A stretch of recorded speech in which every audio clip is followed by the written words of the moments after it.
अपना machine part होगा ये हम कवर कर रहे हैं। अगर इस बीच आपको कोई दिक्कत होगी तो आप मुझसे पूछ लेना। तो इस मेन पार्ट ये है कि आपका सबसे पहले तो ये मोबाइल फेज होता है, ठीक है। यहाँ पर ये मोबाइल फेज है और ये आपका स्टेशनरी फेज होता है। कई लोगों ने रिकॉर्ड किया है वीडियो, सब वालों बात लेना आप सर। हम लोग अभी आए वो बैच है बहुत सारे। वो बैच के वाले होंगे आप लोग दूसरा कॉलेज वाले हम लोग के बैच का ये आपका कॉलम है, ठीक है, जिसको स्टेशनरी फेज भी कहते हैं। ये आपका मोबाइल फेज है।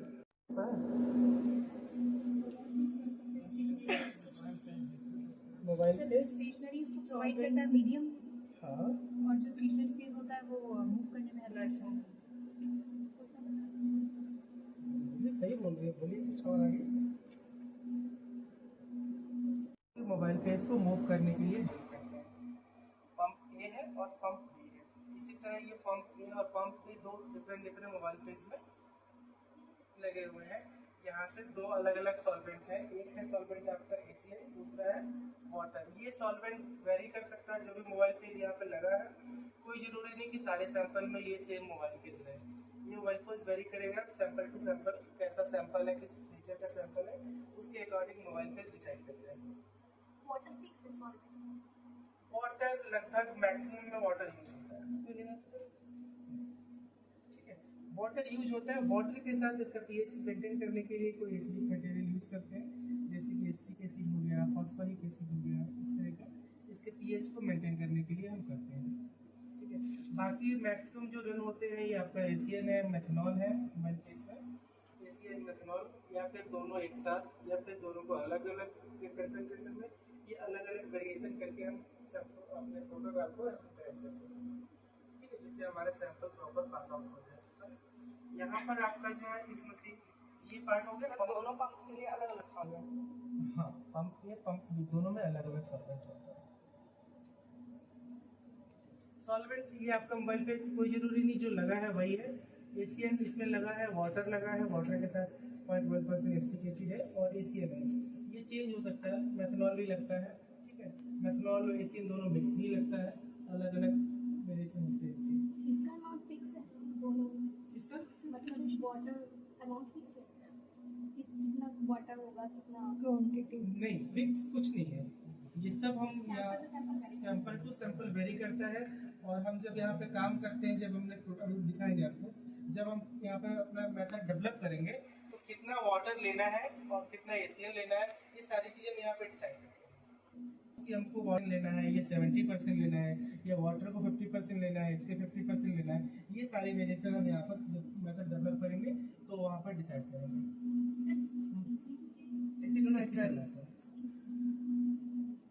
ठीक है, ये आपका सैंपल इंजेक्टर है। यहाँ पर हम सैंपल इंजेक्ट करते हैं अपना, ठीक है। ये मैनुअल है हमारे पास, ठीक। ये मैनुअल इंजेक्टर आप लोगों को नहीं दिख रहा होगा, सबके इधर ही होना चाहिए था, चलो उधर से नहीं देख दिख लेना रहा है। ये मैनुअल इंजेक्टर है हमारे पास। और बाकी कई मशीनों में ऑटो सैंपलर होता है, तो वहाँ पर सैंपल ऑटोमेटिक मशीन पिक करती रहती है। ये मैनुअल है, तो मैनुअल में 1 बाय 1 सैंपल इंजेक्ट होगा, ठीक है। ये हमारा मोड चेंज करने के लिए है। प्रेप और एनालिटिकल दोनों मोड में काम करते हैं। दो अलग अलग डिफरेंस मोड है। एक HPLC आपकी प्रेपरेटरी होती है, एक HPLC एनालिटिकल टाइप की होती है। तो ये दोनों मोड में काम करता है। एनालिटिकल मोड में हम एनालिटिकल मोड और प्रेपरेटरी मोड। तो प्रेपरेटरी मोड में, एनालिटिकल मोड में तो होता क्या है कि हम यहाँ पे जो एनालिटिकल मोड है वहाँ पर डिफरेंट कॉलम होता है। कॉलम हमारा प्रेप कॉलम है, इसकी थिकनेस ज़्यादा होती है, विड्थ ज़्यादा होती है। और जो एनालिटिकल कॉलम है वो उसकी थिकनेस विड्थ कम होती है। तो वहाँ पर लो फ्लो पे काम करते हैं और यहाँ पर हम हाई फ्लो पे काम कर सकते हैं, ठीक है। प्रेप में हम लोग क्लियर लिखने हाँ, यानी कि हम अगर एनालिटिकल में 1 ml 2 ml पे 1 ml 2 ml पर मिनट फ्लो रेट पे कर रहे हैं, तो यहाँ पर हम 5 ml 10 ml तक जा सकते हैं, ठीक है। ये आपका फ्रैक्शन कलेक्टर में हेल्प करता है। यानी कि जो भी सैंपल आप जो भी आपने सैंपल रन किया, सपोज इसके अंदर 4 अलग अलग कंपाउंड है, ठीक है, ये 20 माइक्रोमीटर का लूप साइज है। सर सैंडल पहने हुए हैं। हम सबको पता है करंट आता है ना, इसीलिए पहले है। बेयर ये हमने आपको आखिरी बार दिया था, किसी चीज को छूइएगा मत। ठीक है, ये 20 माइक्रोमीटर लूप है, यानी कि इसमें मैक्सिमम सैंपल 20 माइक्रोमीटर ही होल्ड होगा। 20 माइक्रोमीटर से कम डालेंगे तो यहाँ पर एयर गैप हो जाएगा, एयर गैप हो जाएगा, और 20 से ज्यादा डालेंगे तो वेस्ट में चला जाएगा। ये वेस्ट कलेक्टर यहाँ पर, इसी वेस्ट कलेक्टर में चला जाएगा। ठीक है, क्लियर। ये आप यहाँ पर लोड पोजीशन है, इस लोड पोजीशन में सैंपल को हम इंजेक्ट करते हैं, और इंजेक्ट करने के बाद इस नॉब को ऐसे मूव कर देते हैं। जैसे ही इस नॉब को मूव करेंगे वो ऑटोमेटिक यहाँ से ये विंडो गायब हो जाएगी और सैंपल रन होना स्टार्ट हो जाएगा। क्लियर यहाँ तक? अच्छा, आपने दो मोड बताए थे, load position, inject. Injection. Inject में क्यों नहीं करते? इंजेक्ट देखो, लोड का मतलब कि सैंपल को लोड किया ठीक, और जैसे ही हम उसको मूव करेंगे तो अंदर इंजेक्ट, तो वो देखो क्यों नहीं करते, उसका रीजन देखो ये पीछे है, आप समझ लो उसको। ये है लोड पोजीशन, ये है इंजेक्ट पोजीशन। लोड पोजीशन में ये जो वॉल्व है ना, ये इसके अंदर मल्टीपल वॉल्स है, यानी ये जो इसके पीछे एक वॉल लगा है वो वॉल ऐसे कनेक्ट होते हैं। ये लोड पोजीशन में ये जो कंडीशन है, ये आपका कॉलम और पंप आपस में जुड़ा होता है, और ये पोजीशन ब्रेक होती है। जब हम इसको इंजेक्ट मोड में डालेंगे तो ये इससे कनेक्ट हो जाएगा सैंपल वाले चैम्बर से। जो ये सैंपल वाला जिसमें आपने लोड किया सैंपल, वो उससे कनेक्ट हो जाएगा पंप वाले से। अब उसके अंदर पंप से जो आ रहा है वो उसके साथ फ्लो करके और कॉलम को भेज देगा। अभी तक इसमें क्या था, लोड में सैंपल और लोड में सैंपल लूप की कनेक्टिविटी अलग है, यानी सैंपल आपने डाला, सैंपल वहीं पर रुका हुआ है इस लूप में। लेकिन जैसे हम इसको मूव करेंगे तो हाँ इंजेक्ट करेंगे तो वो क्या करेगा, वो जो लूप है वो लूप पंप से कनेक्ट हो जाएगा, और यहाँ से फ्लो चल रहा है, वो फ्लो इसको साथ में लेके कॉलम को पास आउट कर। ठीक है, ये दोनों की पोजीशन लगी हुई है यहाँ पर, और जो भी एक्सेस होगा वो वेस्ट को चला जाएगा। ये वेस्ट है, वेस्ट कलेक्टर। क्लियर?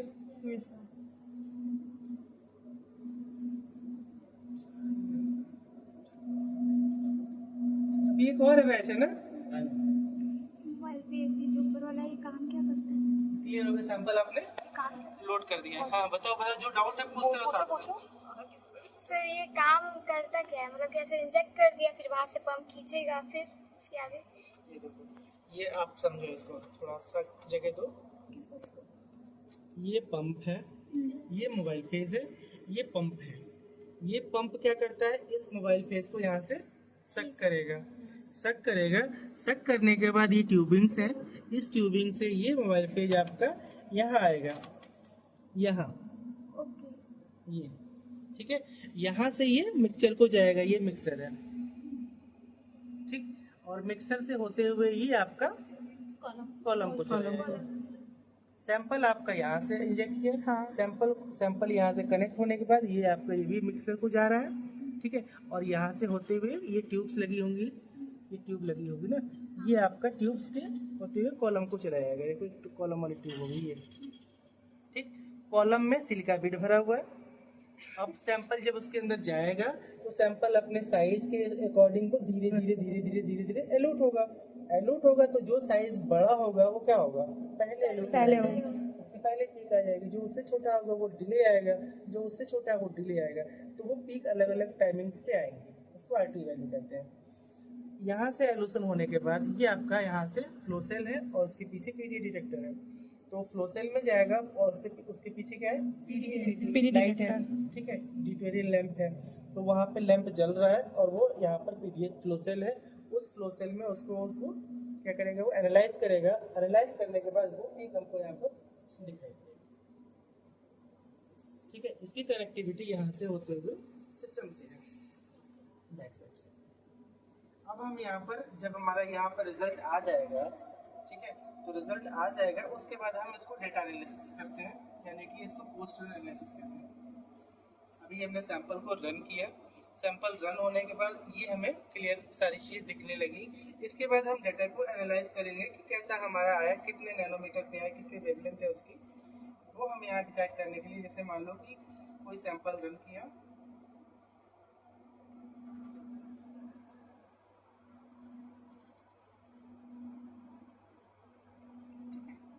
ये एक सॉल्वेंट लेके नहीं करते, सॉल्वेंट सिस्टम का रेशियो फिक्स है, मतलब ऐसा कुछ है या एक सॉल्वेंट दोनों पंप की क्यों जरूरत है, दोनों पंप से होके जा रहा है।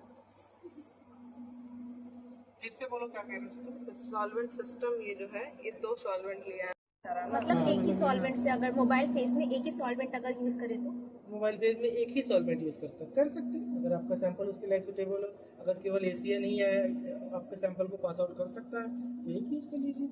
वो तो आपके पास कंडीशन है ना, यहाँ पर आपको अगर एक पंप यूज करना है तो आप पंप ए को 100% कर दो, यहाँ पर पंप बी चलेगा ही नहीं। ओके।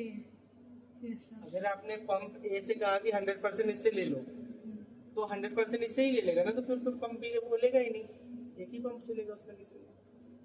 ये तो आपके हाथ में है। कॉलम में अगर जा तो दोनों रहे ना, पंप ए पंप बी, वो सैंपल फिर वो रुक जाएगा ना पंप भी। ये दोनों मिक्सचर में जा रहे हैं ना, पंप बी दोनों जाके मिक्स हो रहे हैं ना, वहाँ पर मिक्स हो रहे तो वो क्या कॉलम में जा रहे हैं? हाँ कॉलम में जा रहे हैं। तो उसकी अगर आप भी आनी चाहिए फिर, कॉलम में जा रहा है तो वाटर है एशियन है, वाटर मेथनॉल है, वो नोन है आपके लिए, तो पीक उसकी आएगी तो वो नोन होगी ना। आती है, हाँ छोटी पीक आती है मेथनॉल की, वो आपको पता है कि किस चीज की, क्योंकि आपने वो डाला है सब, वो नोन चीजें हैं।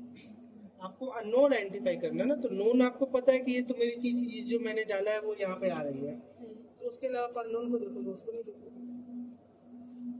ठीक है, अब यहाँ पर हम वेवलेंथ देखते हैं। ये हमारी पीक ऐसे जब रन हो जाएगा सैंपल तो उसके बाद इस तरह से आएगा। ठीक है, तो हम यहाँ पर ये देखो पीक यहाँ पर बन रही है,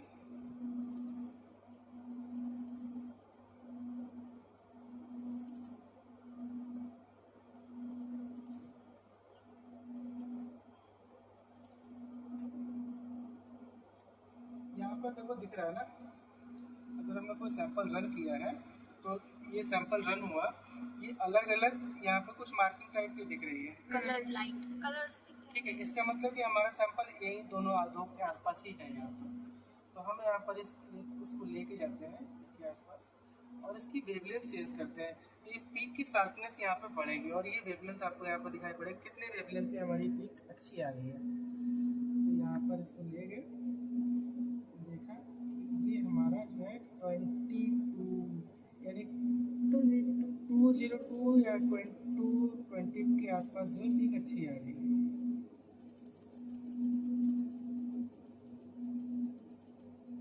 एक को इंक्रीज करे तो दूसरा कम हो रहा है। ठीक है, 22 के आसपास ये 220 पे पीक अच्छी आ रही है, तो हम यहाँ पर 220 वेवलेंथ को डिसाइड कर लेंगे। 220 के आसपास हमारी पीक जो है शार्प हो रही है, इसका कंसंट्रेशन 250 के आसपास है। देन हम यहाँ पे क्या करेंगे, इसको विजार्ड में जाएंगे। ठीक है, विजार्ड पे क्लिक करेंगे और यहाँ पर प्रोग्राम में जाएंगे। ठीक है, प्रोग्राम में जाने के बाद ये पीक हमारी 3 पीक आ रही है। अगर आपको इसको हटा के दोबारा से पीक बनाना है तो यहाँ मैनुअली इसमें जाएंगे और इसको टोटल सेलेक्ट करके डिलीट कर लेंगे। देन यहाँ से पीक जो है इंसर्ट करेंगे, इस जहाँ से जहाँ तक आपका एरिया है वो एरिया आपने सेलेक्ट किया तो पीक हो गई। ये भी छोटी सी पीक है, अगर इसको भी लेना है कंसीडर करना है तो इसको भी आपने यहाँ से सेलेक्ट कर लिए। ठीक, इसको भी लेना है, यहाँ से इसको सेलेक्ट कर लिया। एक ही छोटी सी पीक और है, अगर उसको छोड़ना है या लेना है जो भी है आप कर सकते हैं। ठीक, इतना करने के बाद हम इसको ओके कर देते हैं। नेक्स्ट करेंगे, ये सारों पिक्स हमारी आ गई यहाँ पर, इन सबको सेलेक्ट कर लेंगे। अगर छोटी वाली को छोड़ना है तो छोटी वाली को छोड़ देंगे, लेना है तो ले सकते हैं।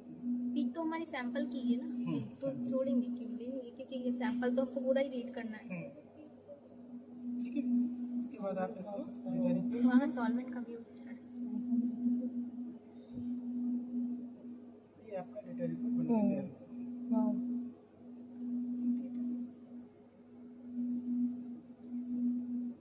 ठीक है, हमने वहाँ पर पीक नहीं सेलेक्ट किया था इसीलिए पीक नहीं आया, किया था सेलेक्ट नहीं किया था तो फिर पीक क्यों नहीं आई। सर इस ग्राफ से हम लोग क्या क्या ले सकते हैं, ग्राफ से क्या क्या मतलब क्या क्या पता क्या समझ सकते हैं सर इस ग्राफ रीड से? कर सकते हैं। देखो यहाँ पर आप एक्चुअली रेफरेंस के तहत इसको आइडेंटिफाई करते हैं HPLC में इन, और उस कंपाउंड के साथ में आपका जो Solvent है रहेगा। सॉल्वेंट मिक्स रहेगा। तो फिर भी उसको रीयूज कर सकते हैं क्यों क्योंकि नहीं कर उसका सकते हो? जो पीक हमको पता है। उसको वो नोन है, वो हमारे लिए नोन है। ठीक आप समझ आए। ठीक है, सर उसका बाहर निकाल सकते हैं, इसलिए प्रेपरेटरी यूज होता है। प्रेपरेटरी यूज होता है फ्रैक्शन कलेक्टर। प्रेपरेटरी मशीन, दो मशीन में बताया मैंने। HPLC के दो टाइप हो गए, एक एनालिटिकल है, प्रेपरेटरी में फ्रैक्शन कलेक्टर ज्यादातर यूज होता है, फ्रैक्शन कलेक्ट कर सकते हैं इसमें। एनालिटिकल का NPLC से अलग है डिफरेंस। एनालिटिकल एक है ना, बोथ मोड है यहाँ पर। एनालिटिकल भी हम यूज कर सकते हैं, कॉलम का डिफरेंशिएट होता है वहाँ पे, लो फ्लो हाई फ्लो ये सब होता है। ठीक है, ये आपका डिटेक्टर है, PDA डिटेक्टर है यहाँ पर, और ये आपका फ्रैक्शन कलेक्टर है। यहाँ से फ्रैक्शन को कलेक्ट कर सकते हैं। जो भी आपने जब कंपाउंड रन किया है उसके अंदर अगर 4 मिक्सचर है तो चारों को हम अलग अलग यहाँ पर फ्रैक्शन कलेक्ट करा सकते हैं।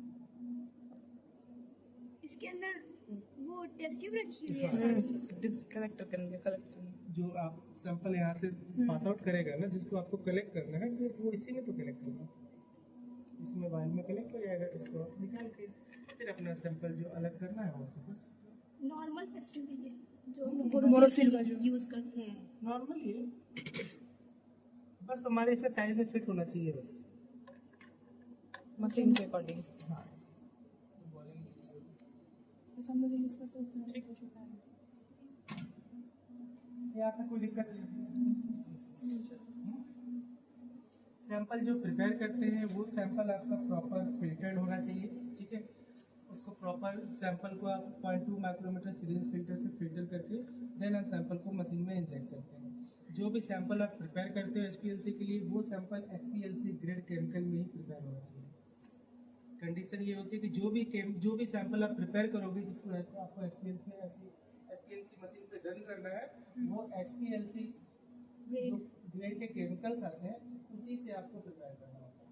नॉर्मल ग्रेड AR GR किसी भी ग्रेड को यूज नहीं करना। ठीक, सैंपल प्रॉपर फिल्टर होना चाहिए। सैंपल में किसी भी प्रकार का कोई भी डस्ट या किसी भी चीज़ की किसी भी तरह कोई इम्प्योरिटी नहीं होनी चाहिए, पूरी तरह से फिल्टर होना चाहिए। इवन वाटर भी आप नॉर्मल नहीं यूज करोगे, वाटर भी HPLC ग्रेड का यूज होता है। ठीक है, अब देखो आप मेथड कैसे डेवलप करते हैं।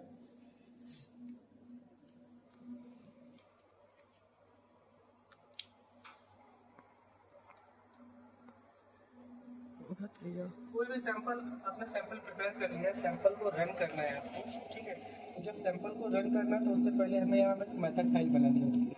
वही इंपॉर्टेंट है, मेथड फाइल कैसे बनाते हैं। हमने यहाँ से, ये सॉफ्टवेयर है लैब सोल्यूशन, ये सिमार्जू का सिस्टम है। ठीक है, हाँ ये सब लिखा हुआ, मॉडल यहाँ पर लिखा हुआ, ये लिखा है वहाँ से हमने लिखा। ठीक है, तो इनका जो सॉफ्टवेयर होता है ये लैब सोल्यूशन के नाम से आता है। लैब सोल्यूशन को हमने ओपन किया, तो जब लैब सोल्यूशन को ओपन करेंगे तो यहाँ पर इस तरह का इंटरफेस हमारे सामने दिखेगा। इसमें हम क्या करते हैं, यहाँ पर फाइल में जाएंगे। ठीक, फाइल में जाके न्यू मेथड फाइल क्रिएट करेंगे। ठीक है, ये न्यू मेथड फाइल खुल गई है ना। आप देखते हो, समझते हो, कोई जरूरी नहीं लिखने का, ये सब आप काम करोगे तभी आपको जरूरत पड़ेगी। हाँ, ये सब लैपटॉप वाला काम हाँ, बाकी आप लिख लोगे तो उसको नहीं हुई आपको कोई मतलब बोला नहीं है, जाएगा। कोई मतलब नहीं। आप समझ लोगे तो ज्यादा बेटर आएगा, क्योंकि जब काम करोगे तभी आपको जरूरत है। ठीक है, तो यहाँ पर सबसे पहला काम, जैसे हम मेथड बना रहे हैं, तो इसमें सबसे पहले आपसे पूछेगा टाइम, कितने टाइम के लिए आपको सैंपल को रन करना है। ठीक है, जो भी सैंपल आप इंजेक्ट करने जा रहे हो उसके लिए पर्टिकुलर एक टाइम आपको डिसाइड करना पड़ेगा। आपके लिए अगर अननोन है, सपोज कि आपको नहीं पता है कि कितने समय में हमारा पीक आएगी, तो आप रैंडम कर लो इसको, 50 मिनट का प्रोग्राम रन कर दो, और अगर पीक आ जाती है 30 मिनट 40 मिनट में, तो उतने टाइम को फिक्स कर दो। अगर नहीं आती, इन केस 1 आवर में आ रही है, तो उतना टाइम आपको बढ़ाना पड़ेगा। वो बीच में भी इन बिटवीन आप टाइम को बढ़ा सकते हो प्रोग्राम रन करते समय। मैक्सिमम मिनिमम हमने कहा ना कि आपको नहीं पता है कि मेरी पीक कितने समय पे आएगी, तो हमने कहा कि आधे घंटे आप रन करके देख लेते हैं।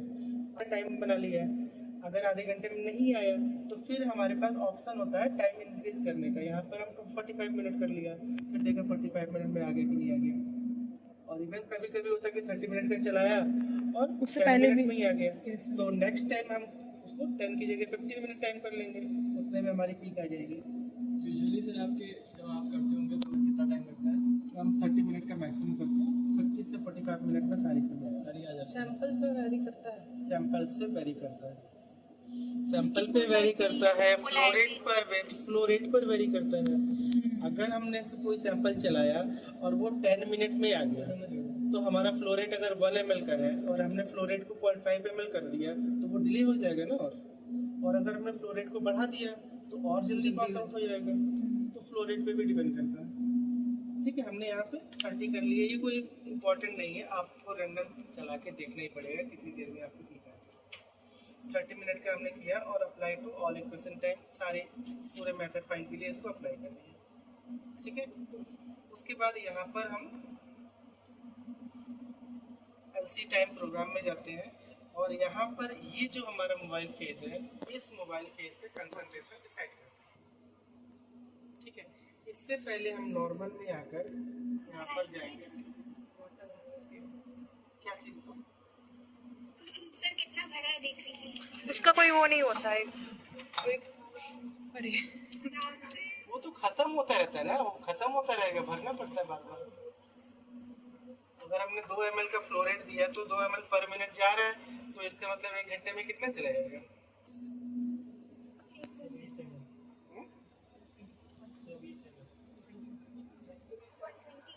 क्या चीज? ठीक है, यहाँ पर हमने 30 मिनट का प्रोग्राम दिया। उसके बाद यहाँ पंप है, ये पंप है आपका। ठीक है, इस पंप में हमने यहाँ पर फ्लो रेट डिसाइड करते हैं पंप के लिए कितने ml का। तो हमने कहा ना कि हमारे पास जो कॉलम है वो है आपका प्रेपरेटरी कॉलम। प्रेपरेटरी कॉलम में 2 ml से स्टार्ट करते हैं, 1 ml 2 ml फ्लो रेट से। ठीक है, हमने इसको 2 ml पर मिनट कर दिया। उसके बाद कह रहा है कि पंप बी का कंसंट्रेशन कितना आपको चाहिए, यानी कि ये पंप ए है और ये पंप बी है, तो पंप बी से आपको कितने % लेना है? पंप ये कुछ भी हो सकता है, बॉटल या कुछ भी अलग अलग दोनों। ये आप कुछ ही कर सकते हो, ये आप लोग चेंज कर सकते हैं। आपको पता होना चाहिए ऐसा। आपको पता होना चाहिए कि बी में क्या है और ए A में क्या है। आप ये कोई इम्पोर्टेंट नहीं कि आप ए में क्या रखो बी में क्या रखो। तो अगर हमने बी में हमने क्या रखा है, ACN रखा है, तो हमसे पूछेगा कि पंप बी का कंसंट्रेशन कितना होना चाहिए, यानी कितना आपको यहाँ से लेना है।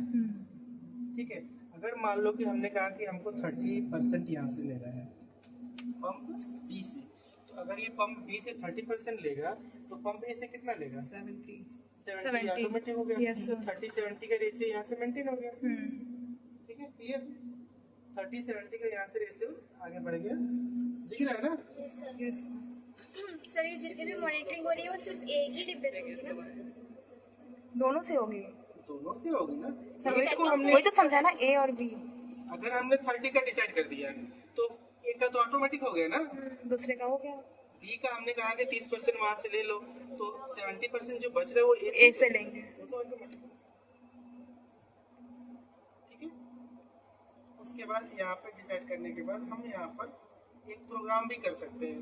ये प्रोग्राम ये कर सकते हैं कि अगर हमने जो नॉर्मल रन किया सैंपल, उस नॉर्मल सैंपल जो प्रोग्राम बनाया है उसमें कहा है कि आप यहाँ से 30 ले लो और यहाँ पर 70 ले लो। लेकिन इन केस हमको बीच में चेंज करना पड़े, जैसे 5 मिनट हमने सैंपल चलाया और मुझे लगा कि नहीं 30-70 का रेशियो जो है हमारे सैंपल के लिए सुटेबल नहीं है, वहाँ पर 20 होना चाहिए, यहाँ पर 80 होना चाहिए। ठीक है, यहाँ पर वहाँ 50 होना चाहिए, 50 होना चाहिए। ठीक है, इन बिटवीन। तो हम यहाँ मशीन को प्रोग्राम कर सकते हैं कि अगर मान लो हमने प्रोग्राम कर लिया कि आप 30 मिनट का काम करो, 30 मिनट में यहाँ पे क्या करो, 5 मिनट का जो समय है आप 5 मिनट पंप जो है आप बी का कंसंट्रेशन 5 मिनट के लिए 30 ले लो।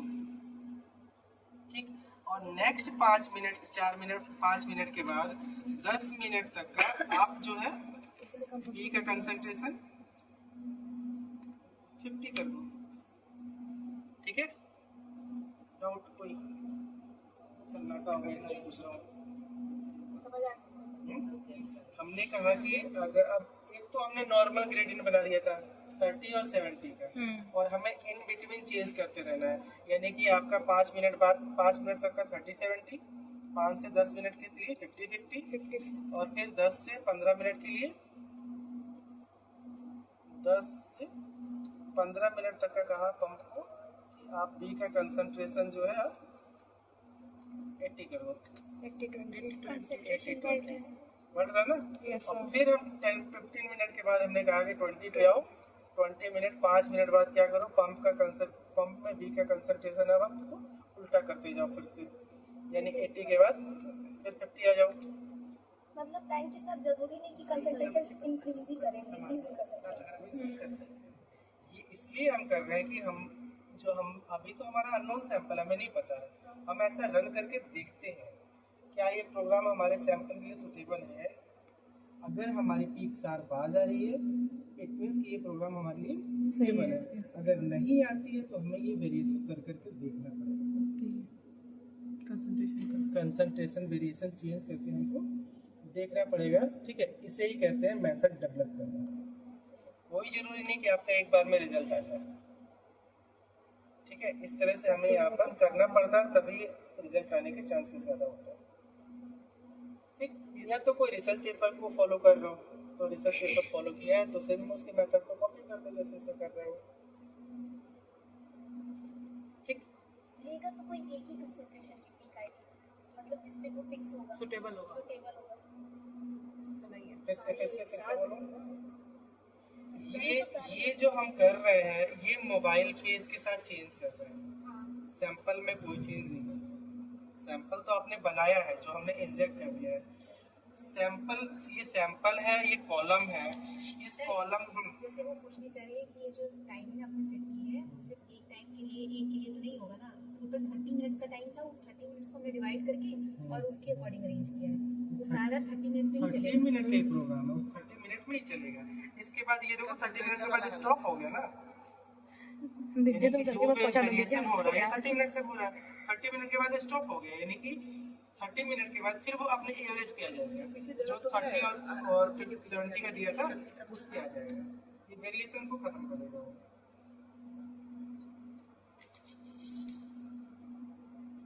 ठीक है, जो सैंपल उसकी कंसंट्रेशन तो फिक्स होगी ना कि किस कंसंट्रेशन पर वो आएगा। सैंपल जो आप बनाओगे वो आपका नोन होगा। वो आपने जो कंसंट्रेशन बनाया है, जैसे जो भी कंसंट्रेशन बनाया है 1 mg पर ml, 2 mg पर ml, 5 mg पर ml, जो भी कंसंट्रेशन बनाया होगा वो आपको नोन है। ठीक है, ये मोबाइल जो हमने सैंपल बनाया है उस सैंपल को हमको इस कॉलम से पास आउट करना है। ये कॉलम है, सपोज ये कॉलम है, इस कॉलम में सैंपल इंजेक्ट हो रहा है और इसके साथ मोबाइल फेज जा रहा है। अब मोबाइल फेज क्या करेगा, उसको सुटेबल इन्वायरमेंट देगा जिससे प्रॉपर हमारा सैंपल एलूट हो जाए। यही तो कर रहे हैं मोबाइल फेज। अगर मोबाइल फेज इसके हमारे सैंपल के अकॉर्डिंग सुटेबल नहीं बैठेगा तो इल्यूशन प्रॉपर नहीं होगा। तो हम मोबाइल फेज के साथ वेरिएशन करेंगे, डिफरेंट कंसंट्रेशन करेंगे और देखेंगे किस कंसंट्रेशन पे हमारा पूरा सैंपल जो है प्रॉपर इल्यूशन हो रहा है। इसके लिए हम यहाँ पर ग्रेडिंग करेंगे। ठीक है, और कोई जरूरी नहीं यहाँ जैसे हम यहाँ कर रहे हैं वहाँ यहाँ भी चेंज करते हैं। अगर हमने ACN डाला है, हो सकता है कि ACN हमारा मोबाइल पे सूटेबल ना हो, तो फिर ACN हटा के फिर हम मेथनॉल भी डालेंगे। सेव कर दी, लोकेशन दे दिया, और यहाँ पर आपका इंजेक्शन वैल्यूम है, कितना अमाउंट आपको इंजेक्ट करना है। ठीक है, तो हमने 20 माइक्रोलीटर का हमारा लूप साइज है, वहाँ पे अभी दिखा देंगे लूप जो है उसका 20 माइक्रोलीटर। इंजेक्ट कैसे करते हैं ये बताओ। दिखा देंगे 20 माइक्रोलीटर हमने यहाँ से मैक्सिमम हम 20 माइक्रोलीटर ही इंजेक्ट कर सकते हैं, उससे ज़्यादा इंजेक्ट करेंगे तो वेस्ट में चला जाएगा और इससे कम नहीं करते हैं। अगर हमारा लूप का साइज 20 माइक्रोलीटर है तो हम 22-25 माइक्रोलीटर को इंजेक्ट करेंगे। 20 है तो 18 नहीं करेंगे या 15 नहीं करेंगे। ऐसा क्यों बताओ। अगर हमारा लूप का साइज 20 है और अगर हम 50 माइक्रोलीटर इंजेक्ट करेंगे तो क्या होगा, एक्स्ट्रा कैसे हो जाएगा। 15 बोला है, 15 15 बोला, है तो 15 15 वही सर कम है तो मतलब बहुत ज्यादा डिफरेंस नहीं है ना उसके माउथ से लेकर, तो उसकी वजह से वो आ सकता है प्रेशर। लूप है, ये लूप समझो, ये है लूप है, ऐसा लूप बना हुआ है, इसकी कैपेसिटी है 2 ml, ठीक, और हमने इसको इसमें इंजेक्ट किया 1 ml, तो 1 ml ले क्यों नहीं, दे तो लेगा ही। लेगा 1 ml इंजेक्ट किया तो वो स्पेस बचा ना, यस सर, वो स्पेस में बबल क्रिएट हो, बबल के एयर हो एयर जाएगा आ जाएगा एयर आ जाएगा, तो जैसे इंजेक्शन लगा के। हाँ तो वो एयर बाद में दिक्कत करेगा, हाँ यस सर, ठीक है। इसलिए अगर इसका वॉल्यूम साइज 20 है तो हम 22 करेंगे, 23 करेंगे, ताकि जो पहले से एयर है बबल है वो पास आउट हो पास जाए, आउट हो जाए। वो वेस्ट में चला जाए और हमारा पूरा का पूरा लूप साइज जो है पूरी तरह से फिल आउट हो जाए, क्योंकि ये तो प्रेशर से उसको सक करेगा ना, उसमें एयर बबल होगा तो वो एयर बबल वहां से भी सक कर लेगा, और वो एयर जैसे ये देखो अब एयर बबल ये फॉर्म हो रहा है ना, ये उसको सक कर लेगा, हमें इसको रिमूव करना होता है एयर बबल को, एयर बबल नहीं होना चाहिए, ये बाद में जाके कॉलम में दिक्कत करेगा, वहां जाके फॉर्म करेगा, फ्लो सेल में बैठ जाएगा वो, ठीक है। ये तो हमारे सैंपल यहाँ से इंजेक्टर वही तो सर बताने के लिए बोल रहे हैं। इसी में डालेंगे ना सैंपल। अभी तक इतना क्लियर हो गया, जैसे ही हम इसको ओके करेंगे, जैसे ही ओके करेंगे ये कहेगा हमसे कि सैंपल को इंजेक्ट करो, ठीक। अब सैंपल को इंजेक्ट करने के लिए ये सैंपल इंजेक्टर है, इसके अंदर सैंपल को आप लोड कर लोगे, ठीक, जितना माइक्रोमीटर आपको सैंपल चाहिए लोड कर लोगे, और यहाँ पर सैंपल को इंजेक्ट करेंगे, ये देखो ये यस सर। कैसे करते हैं? लाओ, थोड़ा सा जगह दे दो, रुको दिखा दे। इसको ऐसे पुश करेंगे। अब इसके अंदर 2 मोड होता है, इसके अंदर 2 मोड होता है, एक है इंजेक्ट मोड, एक है लोड मोड, ठीक है। एक है यहाँ पे देखो लिखा है, एक है लोड पोजीशन, एक है इंजेक्ट पोजीशन, ठीक है। तो हम इसको लोड पोजीशन में, ये लोड पोजीशन है, लोड पोजीशन में हम इसको यहाँ पर इंजेक्ट करेंगे इंजेक्शन को, ठीक है, और सैंपल को अपने इंजेक्ट कर देंगे, इसको प्रेस कर देंगे, सैंपल यहाँ पर इंजेक्ट हो गया, ये लूप है जो 20 माइक्रोमीटर का लूप साइज बता रहे